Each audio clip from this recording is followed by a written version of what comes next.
No, we're talking about Degenesis. We're talking about the last 4. Oh, and please subscribe. Yes, please subscribe. If you liked the previous content, if you haven't, then Max may put the playlist up on the corner there for you. I don't do that anymore.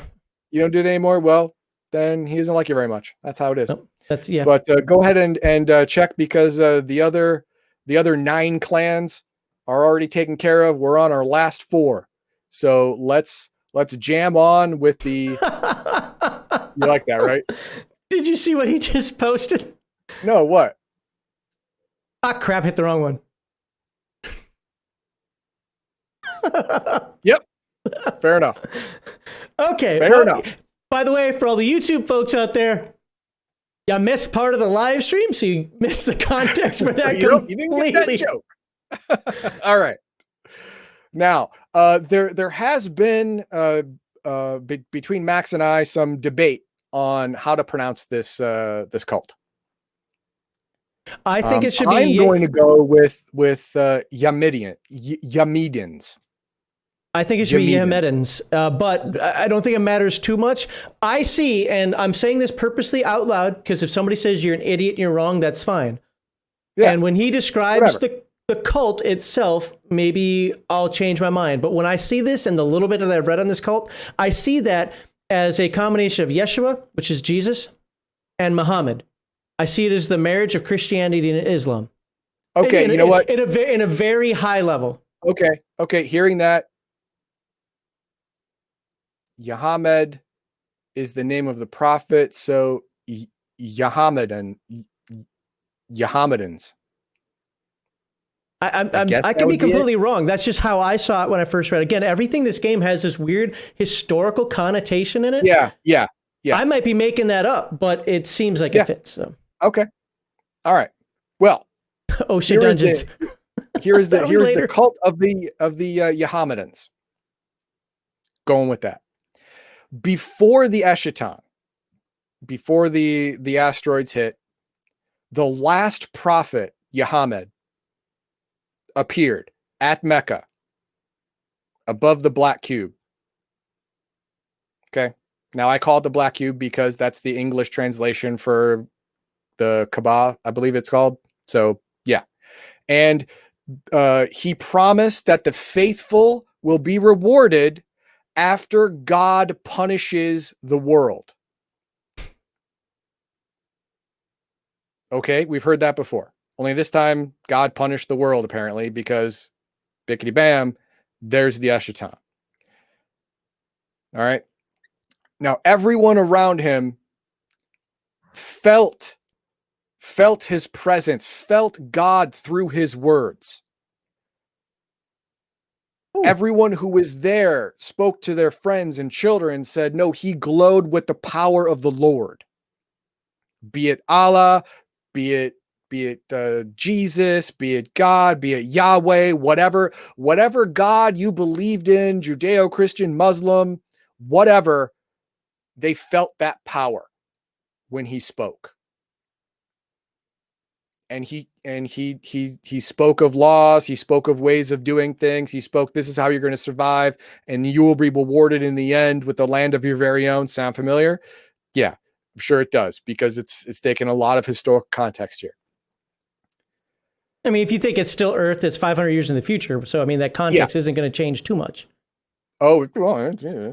But I mean, these religions have been around for 2,000 years, even longer if you go all the way back to Abraham. So, yeah, the Eschaton hit, and the land was fractured, and people were fractured, but the Jehammedans, oh God, the J crew, the J crew stuck to their not guns. All right, they followed in the teachings of Jehammed, and years of struggle seemed to end as they wandered around trying to find this promised land, when they found a lush and great field for their flocks to graze upon, because Jehammed told them that they would be shepherds. They would have livestock, and they would care for them as they care for their families, and then God would care for you. So that's what they were. And then they found these green fields where their flocks could feed, and a never-ending supply of food for their flocks of sheep and cow and whatnot. And it was great. And for the first time, they laid down roots. This was the promised land. This is what Jehammed told us was going to happen, and it finally came true. It's been great. And then the farmers came. The Anabaptists. We talked about them earlier, didn't we? No. We haven't? Okay, we're going to talk about them. We talk about them a lot because they're kind of the bogeyman of some degree in the world. Yeah. Yeah. The Anabaptists are farmers. And they wanted the land to plant crops. Well, the Jehammedians wanted the land to graze their flocks. Well, that didn't work out, so they went to war. Does any of this sound familiar? Anyone in chat, go ahead and throw out anything in Bible history about a shepherd and a farmer spilling blood. Never. You never? No, never happened. Never happened? Okay, well, it happened here. Are you trying to make me go back to my Lutheran school roots here or something? Fighting lasted for a very, very long time. The Anabaptists fought hard. The Jehammedians fought even harder and drove the Anabaptists back across the great river in the middle of this huge lush valley. And they've been stuck on their separate sides ever since, in a kind of Cold War. Skirmishes here and there, but constant vigilance. But the Jehammedians, God, I'm going to screw that up all the time, are besieged now on two sides because the lion comes from the other side. The Africans have come and see them as just more crow to be taken out. So they have to constantly defend against the farmers. And from the other side, they have to constantly defend against the lion's tooth. Both of them want them dead, but their faith finds a way. The real tragedy of the whole thing is that all the original writings of Jehammed, the last prophet of the Lord, is in Mecca, which Africa controls. So Africa controls Saudi. Okay. So guess how many Jehammedans are allowed to go to Mecca to retrieve these sacred scrolls? Throw out a number. 3. 0. Oh. Absolutely 0. The crow is not allowed on African soil except as a slave. Never again. American Southwest ranchers versus farmers. The game does a good job of taking old conflicts and giving a new spin. Yes. Well, this is actually even an older spin than that. I mean, the whole, farmer rancher thing goes back to Cain and Abel, which is what I was alluding to. Because of the whole religious context of Jehammed, Muhammad and Yahweh, Jehammed, and the whole Old Testament Cain and Abel, brother against brother. One was a farmer, one was a herder, fighting blood, stuff like that. So there you go. It dates back way to that. And so all of the original teachings of Jehammed are at Mecca.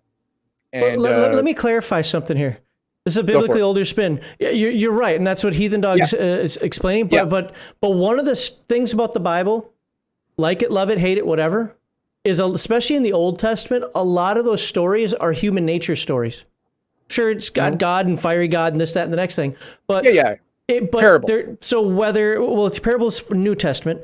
But same difference. We'll go with that because it's all connotation to human nature because it's trying to help you live a certain way. So this game, whether you want to do the ranchers versus the farmers, or you want to do Cain versus Abel, or you want to do the Romans versus the Germanic tribe, whatever, that historical context is before history. So yeah. I guess that's the point that I'm trying to make. And so the game does a good job of representing that. But at the same time, if you want to look at the religious side of it, things that happen 2,000 years from now can have context in the Bible, the Quran, the Torah. Yeah. So far, all of the parallels in these future cults that we've seen that we can say have played out in the past is because of because of the Eschaton took away our whatever we learned from past conflicts.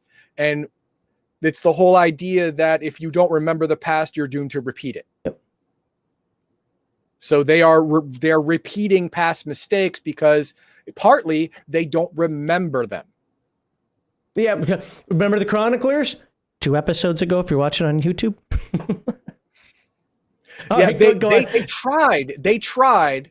And again, the barbarians at the gates, spoiler, more Anabaptists, ruined their initial attempt to save all of the knowledge they could. Hey, so again, Dark Ages of Humanity. You told me about this earlier. You're at the 2-hour mark. Crap. We got to go. We got to give on. Okay. So do you want to throw out what the Jehammedans think of the other folk? Yep, we'll look at it really quickly. Okay. I mean, look, we're not going to rush through it and make this video worthless, but we're going to stay focused on task now. You can still keep chatting. So the Anabaptists, because that's absolutely an important one now, isn't it? The old hatred fades. We have fought and worn each other out. What remains is a human being, hurt and tired. Their teachings are still blasphemous. Why can't I read or talk? But at least they have some faith. Again, I love the fact that it doesn't go over the top. Like, we must fight at all costs to the scourge of the earth. And no. Yeah. No holy crusade for the fact of crusading. Right. What's one more? Pick one more. Apocalyptics, because that sounds kind of end of the worldy for, a religious group, right? What's coming up next. Oh, okay. Well, they are fishermen's children trying to lure us from the path with intoxication and sinful flesh. If they don't give way, we will respond with sabers. Oh, wow. That actually reminded me. There was a parable in the Jehammedans write-up about the shepherd and the fisherman. Okay. Well, people will have to read that. Get the book and read it. I can do it from memory. Okay. The shepherd tends to his family as he tends to his flock. He protects them. He keeps them safe. He is in charge of them. He is responsible. The fisherman goes off to sea, leaves his family alone, cannot protect them. His family can be hurt, damaged, go astray. When the fisherman comes back, he sees his family is gone. His wife has taken another lover. He goes to the brothel. He's no longer responsible for anything. He's lost his way. Whereas the shepherd has kept his home, his hearth, and his flock intact as God as intended. I paraphrase the whole thing down to something that fits into bites, but that's basically it. The whole Jehammedan difference between a shepherd and a fisherman. That's why they called the Apocalyptics fishermen. And we're going to bring that up right now. When we talk about I want to, before you do that, I want to show this because I'm not going to stop on this. Hey, baby. Okay, we're done.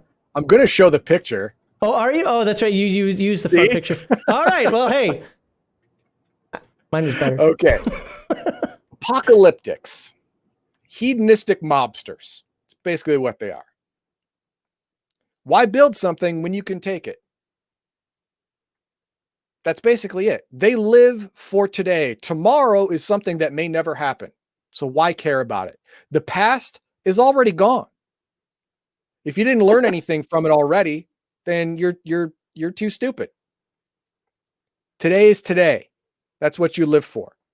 The Eschaton took everything you had That means everything you had, all your possessions after today are worthless, have no value.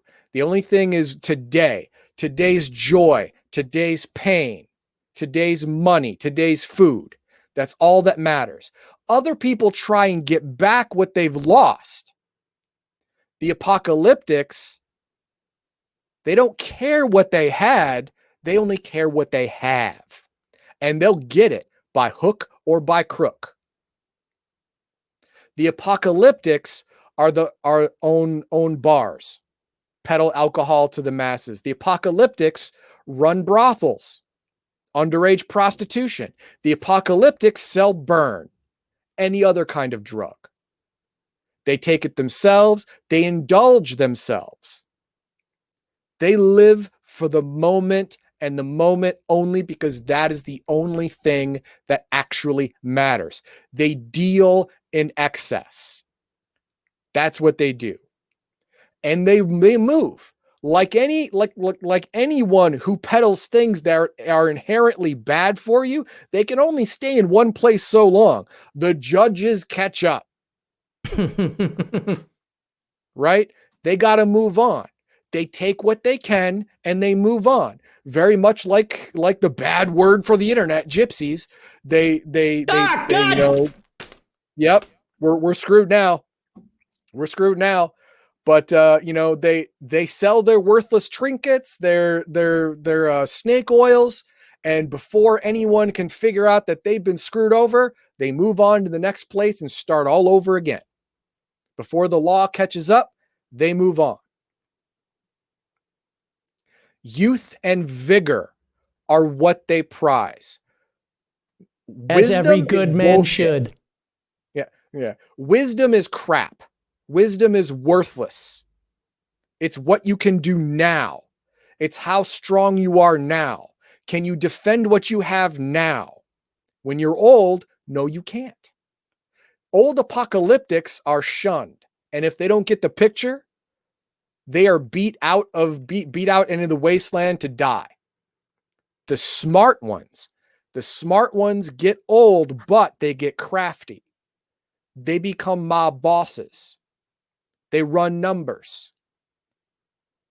Because while the youth are strong and have vigor and can defend what they have, they understand that the bookkeeper and the conniver can get them more in a day than they can get by themselves. They become me. Yeah, okay. But if you're not smart enough, when you become old, you're cast out. That's it. You're done. You're out. And if you don't get the picture, you're stabbed and thrown into a gutter. Hey, some people like them old. What the hell? No, that's not their philosophy.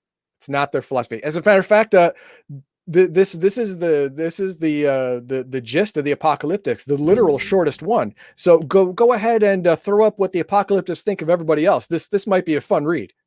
I'm not going to read them all, but you mentioned a couple, so I'm going to take a look at those. So you mentioned judges, right? Yep. We had an intense relationship until the clans came. Now they're out there battling cockroaches and savages. Time seems right to revive some old business models. Yep. See, the judges are now busy with other more pressing problems. So the apocalyptic prostitution and drug trade can sneak back in. So let's go look at the incels, the chroniclers. Don't say that word. They hide behind their masks. I don't mind fetishism, but it seems as if they take their fetishes very seriously. Well, not seriously enough that a hand in the right spot couldn't get a bit of information out of them. Okay, we got to pick one of the religious ones. How about the Anubians? Okay. Their bodies, eyes, and mouths are soft and tender, too seductive not to touch. But those who do will feel the snake's cold scales. The Anubians embrace life and caress it with poisoned lips.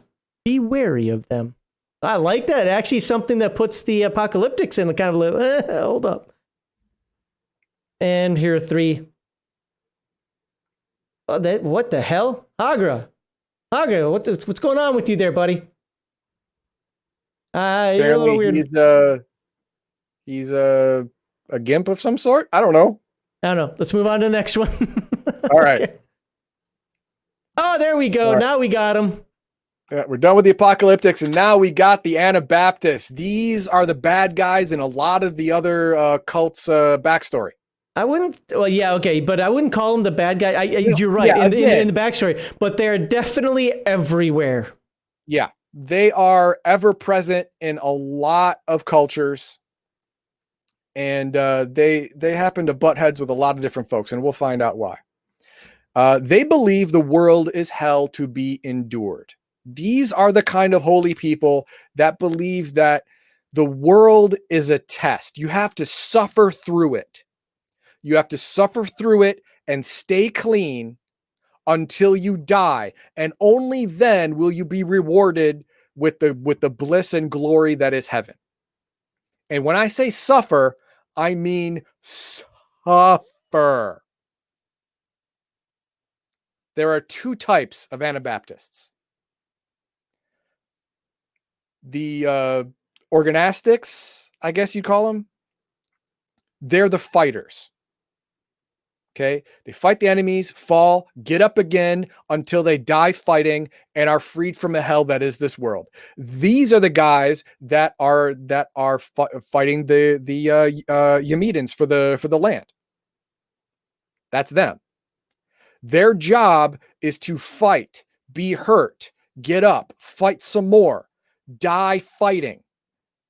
Because only through the pain and suffering of this world will they be risen up into heaven. And then there's the Ascetics. These are the farmers. These are the actual farmers of the Anabaptists. They have nothing. They toil in the fields 12 hours a day, come home completely drained, both mentally and physically, and then spend the rest of their waking hours praying for salvation. So they're like some of those, I forget the term, not Coptic, Jesus, that's Egyptian. The monks. Yes. I can't remember what the name of there's a type of monk that just was all about blood, sweat, tears, prayer. Yes. Self-flagellation, stuff like that. That's basically what they do. They work harder than they have to because they want to punish their bodies for being of the world, because that's part of the problem.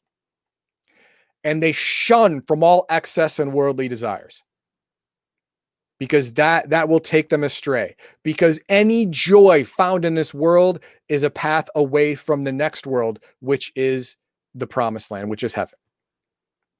When their bodies give out, they are freed from the hell that is the world, and then they rise up. Now, this causes what I call the dichotomy of zealotry. Because you have two completely opposite worldviews that come together at the same end somehow.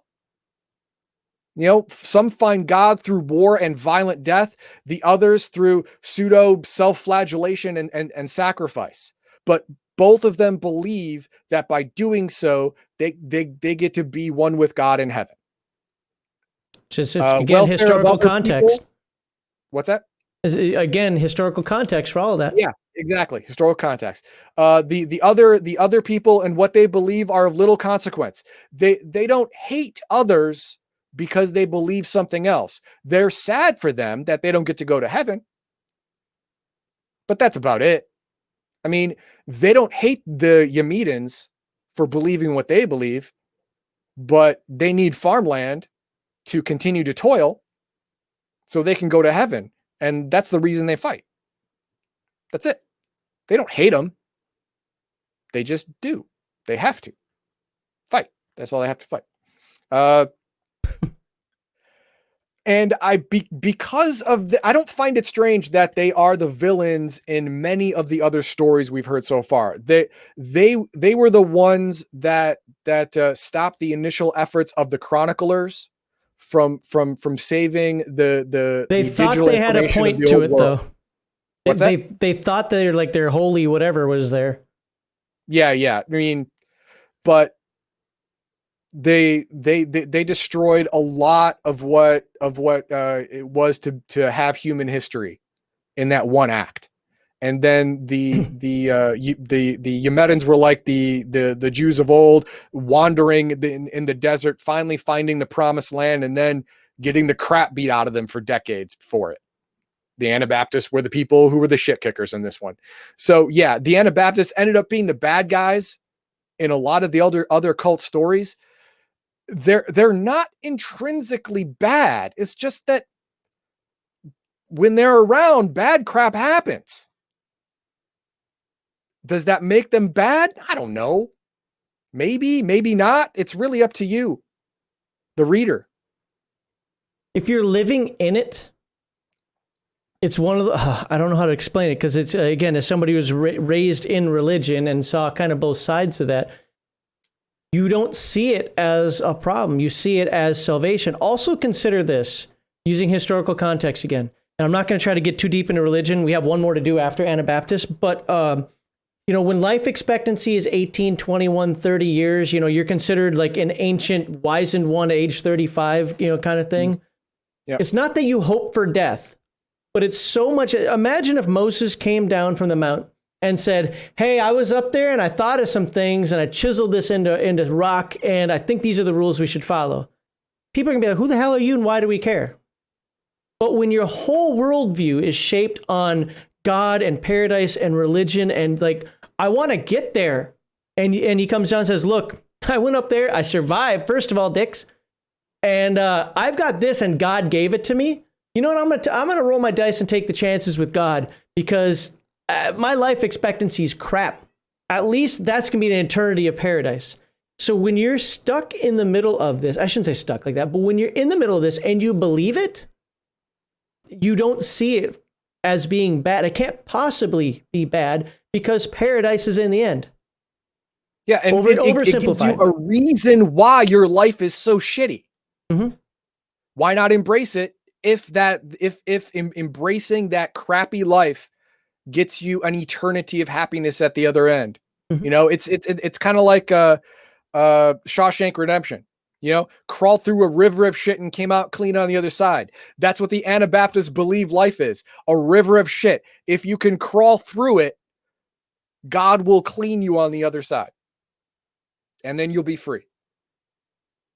So what do the Anabaptists think of other people? This might surprise you. Let's do Apocalyptics, because that seems like almost anathema. Yep. They are rotten at the core and defile paradise. Like that, capitalized. So there's your heaven. Even where it once seemed whole again. If we were more, they would be far fewer. That's the first one I've read that is strictly over the top. But I mean, intentionally, it makes sense. Think about it. Yes, I mean the Apocalyptics are all about living in this world and making it as hedonistic and a most wonderful experience as possible. It goes completely counter to the Anabaptist beliefs. So of course they would hate the crap out of them, because if an apocalyptic is really the only person that has the greatest chance to take an Anabaptist away from his or her faith. yeah, man. Oh man, you know what they do with the goats? I don't want to think about it. Otherwise, everything's always spick and span. Everything has its place. Never any disorder, and great beards. Even if their curses are like lukewarm air, they call us fishermen's children. Jeez. I like the first part though. Oh man, and we'll do one more. That's a good one. Palers, we haven't got to Helvetics. They seem like they'd make good soldiers for a good and holy cause. For now, they sit in their mountain, holding their hands open whenever someone wants to traverse God's world. The filaments are a finnick punishment, which is the name of the location. Okay. All right. One last one, our final one. And let's bring up the Palers. Everybody's really waiting for segment 2, man. Okay. Anyone who's played Fallout 4 will have some context on this. Now, before the Eschaton, it is in the future compared to now. So cryogenics was perfected. Okay. You could actually free someone and thaw them and they'll be alive. nanites and special fluids and stuff like that, stop the crystallization of cells, causing them to break. I'm not going to get any more in the science than that, but it works, right? But the end of the world was coming, so we had to make room for some more people. So what they did was a lot of these places were in bunkers, and the people who owned them unfroze the dead and terminally ill who were waiting to when they could be resurrected or cured, threw them in a hole, sealed up the hole, and got a whole bunch of people to pay a whole bunch of money to come and get frozen to survive the apocalypse. Oh, wow. Sorry, you paid for it this far, but you know what? That cash isn't good anymore. Exactly. Oh, God. Yeah. So they came in by the hundreds to each of these facilities. They were marked up to like 900 and something for each of these bunkers. And they were all frozen. And there were technicians that were left behind with enough food and water to last, a very, very long time. And they are to guard their frozen charges for when the world was now survivable and they were supposed to wake them up. So these technicians became guardians of the sleepers. Okay, great. But now we learn how to make a Morlock, because the technicians, now guardians, over the generations, things started to fail. First the lights, then some of the air filtration, then some of the food processors. Their skin became paler. They seeing wasn't as important as hearing or touching or feeling. The knowledge of how to work the machines was starting to get lost. So when the last of the water reclamation started to fail, when the last of the algae protein processors started to fail, when the last of the air filtration started to fail, guess what? Long ago, all the cryopods have already failed, because the guardians had forgotten how to care for them. So they had to leave. They had to get food. They were running out of food. The food they had was now poison because the algae protein synthesizers were no longer working properly or were contaminated. So they had to come out. Only they had a chronicler to fix it for them. Yeah, they didn't. Too bad. So they were forced out into their world and into the world. And now they are Morlocks. Look at them. Look at them. People saw them and went, oh my God, what is that thing? The sunlight hurt them. They only come out at night. They come out at night to steal. They don't know how to farm. They don't know animal husbandry. They don't know any of these things. They don't know how to trade. They lost everything. Vault dwellers becoming Morlocks. Yes, exactly right. It's a Fallout Vault Tech experiment. And so they come out at night, they raid settlements and villages and then run away before daytime back to their vaults, to the relative safety of their vaults. That's what they do. Out of all of the cults, they are the most dysfunctional and disgusting. They're the Nosferatu of the vampire world. Yeah. I mean, this is Wellesian right here. I mean, they actually come out and take from the Eloi during the night and then run back to their holes during the day. No Eloi Voju. Yeah, I get it. Yeah. So yeah, I mean that's what these are. That's what Palers are. They are the post-apocalyptic Morlock. But I have the most problem with this cult because I think it would take longer than 500 years for their physical decline, because in the book it says the sunlight literally hurts them. You know, even with like the psychovore and all that going on, and all the black I forget the term already, but you know, the black goo that affects DNA. Black goo that affects DNA. When the asteroid hit, it's got the oh my God, why can't I think of the name of it right now? It's psychovore in Africa, but it's you know, not the burn. The crap that the asteroids give in each land, and the fact that the spore or whatever it's called. the exact, again, words are escaping me for some reason. The sepsis, we'll just say it's the sepsis. But even with that, do you think it's still too quick genetically? It's only 500 years. I mean, it takes thousands of years. It has historically taken thousands of years for say fish who live in the who now live in water with no light, for their eyes to have become vestigial nonsense that isn't used anymore. 500 years for their skin to actually burn in the sunlight. I don't buy it. I mean, I'm not an evolutionary biologist. Hey, Duncan is. But if he's here, but I mean, I'm not disagreeing with you at all, Heathen. I'm just saying, like, I'm wondering if, because of the way the sepsis worked, the way it ingrained into DNA and how it changed trees. I mean, look, the trees now have that octagonal, hexagonal, so on and so forth. Yeah, the architects sent the asteroid with the black goo, right? Prometheus aliens crossover. Yeah. Sure. Yeah. You know what? Hey, it's just as good a theory as any, right? Right. Yeah. But you get what I'm saying with that, right? Yeah, like, I'm just wondering. If you know the old world of darkness, then the Nosferatu definitely. And we are now going to look at what they think of other people, and you're probably going to not be shocked at all. I'm only picking two. I already got them ready. Go ahead. Because I thought it made the most sense to talk about people who might go into their holes. Chroniclers, we have to get into their clusters. They know much more than they are ready to admit. All reports about the 44 retrieved from the Chroniclers. Try it friendly first, lick their boots, and seduce them. This is so much like the Nosferatu.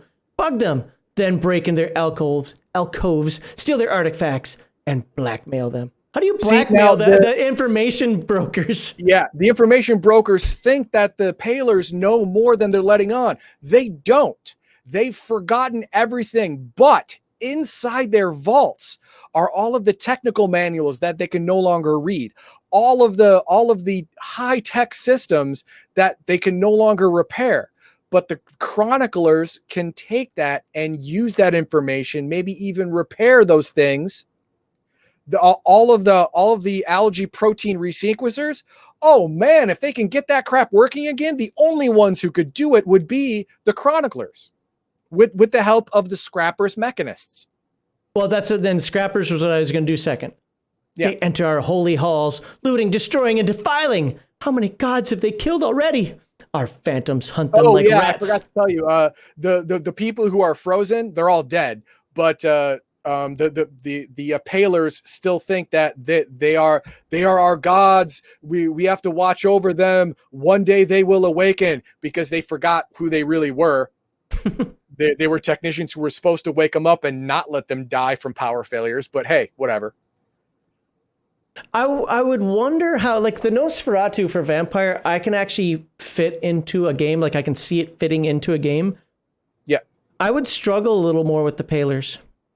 Yeah. The Paler is hard because number one, they're Morlocks, and I hate Morlocks, and they're also sad. It's just sad. Yeah, but see, like with the Nosferatu, the Nosferatu would be like if Palers met chroniclers, right? Like they're the information gatherers. Yeah. So they have a useful. They're a useful tool. They have an upside, right? Right. Yeah. Being a Paler, there's no upside. You're a goddamn Morlock retard. That's all you are, and that's all you're ever going to be. But and having said that, please subscribe. Yeah. Oh, that's a good one. Yeah. I think season 5 of The Expanse is on. I haven't watched season 5 yet. All right. Well, that is all 13 clans. For those of you on Twitch, thank you for sticking around for as long as you did. I know it's been almost 2.5 hours. No, actually 2.5 hours that I've been talking about it. Everyone on YouTube, it's been broken down into 4 segments of a half hour about. So that's nice for you guys. I think 3 segments. I don't know. Whatever. 3 or 4. We'll figure it out. But yeah, if you like this, please hit that like button, subscribe, share, share, because we do live streams. Therefore, YouTube automatically hates us. Plus, if you've watched any of these, you already know we say things that YouTube already hates us. So a lot of hatred going on there. So bring the love and share, because sharing is caring.